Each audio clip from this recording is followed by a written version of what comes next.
Bonjour à tous. Nous sommes très heureux d'être encore dans notre émission de fortification, d'encouragement pour aider quelqu'un qui se retrouve qui passe des moments difficiles, pour s'encourager, pour s'édifier. Alors aujourd'hui nous sommes dans les livres de 1 Chronique au chapitre 4, le verset 9. Une histoire que nous connaissons tous, c'est l'histoire des Jabez. Jabez, c'est cette personne-là. La Bible est en train de dire Jabez était plus considéré que ses frères.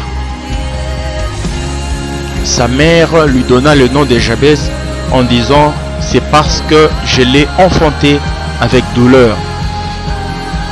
Jabez invoqua le Dieu d'Israël en disant si tu m'es béni et que tu étendes mes limites, si ta main est avec moi et si tu me préserves du malheur en sorte que je ne sois pas dans la souffrance. Et Dieu accorda ce qu'il avait demandé. Et Dieu accorda ce qu'il avait demandé. Une histoire vraiment merveilleuse. Alors Jabez est né et sa mère lui donne le nom de Jabez. Pourquoi elle dit ici c'est parce que je l'ai enfanté dans la douleur, dans la souffrance.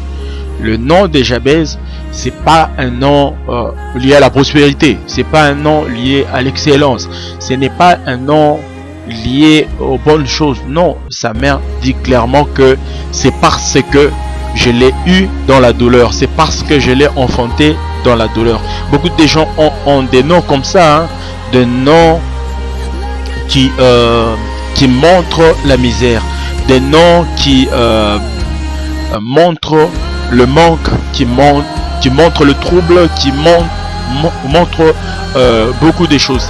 Au fait, même dans le monde, les gens ont tendance à donner, à appeler les gens en fonction de leurs problèmes, en fonction de leur situation, en fonction des moments difficiles par lesquels ces personnes-là sont en train de passer. C'est pourquoi vous allez voir des gens qu'on a appelés, par exemple, la personne, son nom c'est Rahab, mais le monde ajoute la prostituée. Alors on l'appelle Rahab comme nom, post-nom, la prostituée. Donc la Rahab, la prostituée.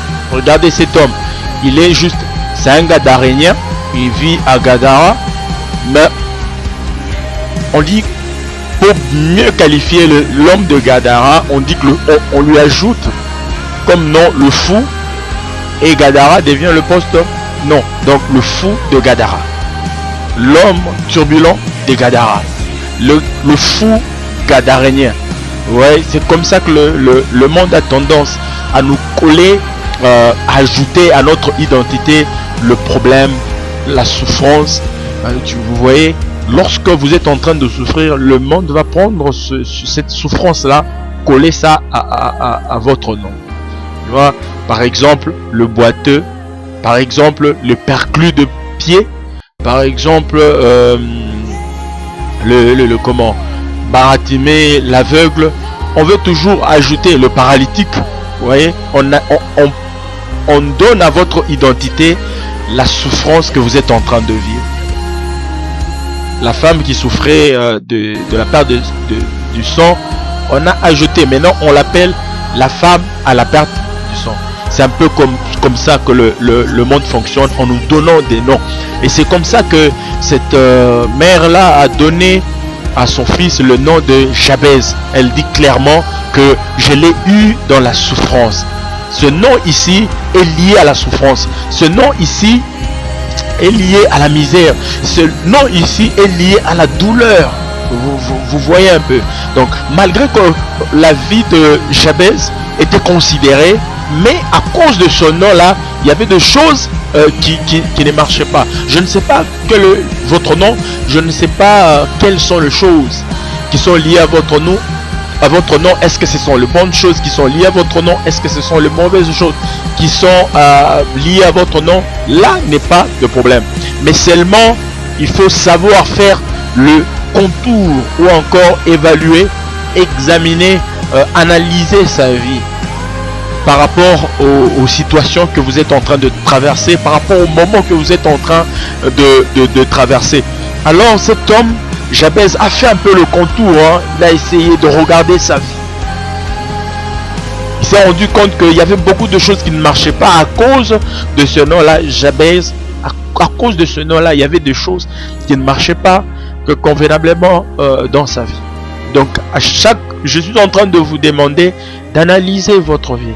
Est-ce que les choses que vous êtes en train de vivre sont convenables? Est-ce que la situation par laquelle vous êtes en train de passer, elle est normale?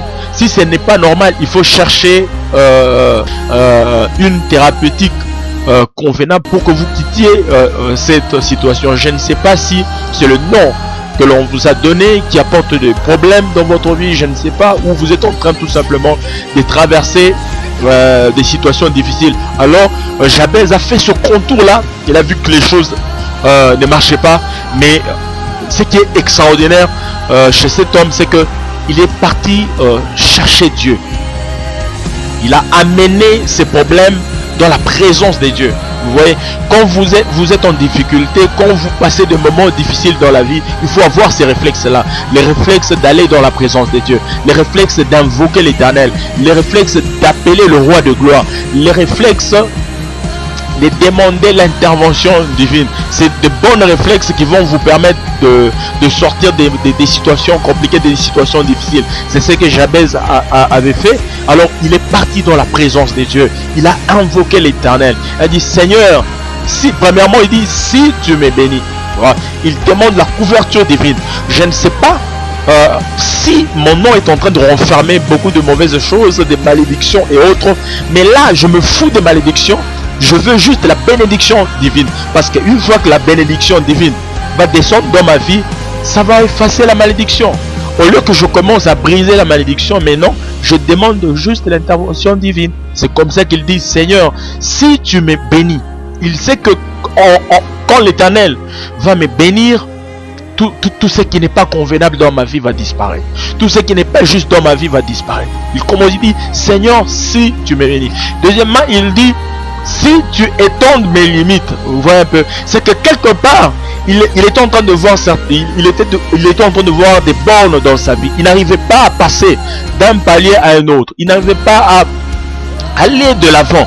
Alors il sentait, c'est comme si il y avait le blocage. Alors il demande le concours divin. Il dit, Seigneur, si tu étendais mes limites, un peu comme ce qu'on est en train de dire dans le livre élargis l'espace de ta tente, resserre le cordage. Tu dois t'étendre, tu dois exploser, tu dois te répandre à gauche et à droite.